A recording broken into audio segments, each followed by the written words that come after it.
تفتكروا هنعمل ايه هناك؟ ماما قالت لي دار المسنين ده زي بيت كبير، في ناس قد تيتا وجده عايشين فيه مع بعض. ايوه، بيكون ليهم اوض كده، وعندهم كمان جنينه بيقعدوا فيها، يعني ممكن نلعب. تفتكروا هيقدروا يلعبوا معانا؟ او ممكن يتبسطوا لما انا اوزع الهدايا عليهم. وليه انت اللي توزع الهدايا يا استاذ يوسف؟ ليه مش انا؟ عشان انا اللي عايزه اوزع الهدايا. ايوه، اشمعنى يعني؟ ما انا كمان عايزه اوزع الهدايا.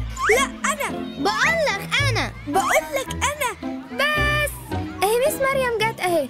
في ايه مالكم يا ولاد؟ مس مريم، هو مين اللي هيوزع الهدايا؟ مش مهم مين يوزع الهدايا، المهم اننا نقضي وقت معاهم ونتبسط وهما كمان يتبسطوا. عندك حق يا مس. يلا اقفوا طابور علشان نركب الباص. لو عجبك الفيديو اشترك في القناة ودوس لايك علشان يوصلك كل جديد.